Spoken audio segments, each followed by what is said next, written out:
In this video, I'm going to show you how to deposit money on RCG Markets using Capitec. Now, the first thing you have to do here inside your dashboard, you want to go to the Fund Accounts section, which is the second tab on the left. And when you're in here, you first have to select the trading account you would like to deposit on. So I'm going to go with this classic one.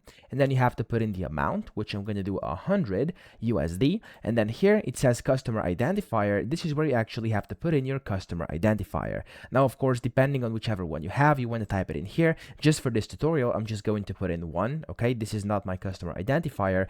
I'm just going to put it so I can show you the next step. Here you have the available payment options. And if you're trying to actually use Capitec Pay or Capitec, you have it over here, which is the first thing. But if you'd like to do anything else, there's always some other things on the list over here. So after that, click on deposit funds, and this will take you to yet another page where you're basically gonna have to make your deposit. Okay, so here it's gonna start loading, and here you'll be able to see how much you're depositing. You will first have to choose your bank. So of course, whatever bank you are using, you have to select it. And then the second step, you basically want to enter in your bank's login details. And then when you log in, you'll then of course be able to proceed to the third step where you'll be able to make your deposit. So that's how to actually make a deposit. I hope this video helped you out. If it did, please subscribe to the channel and help me out as well.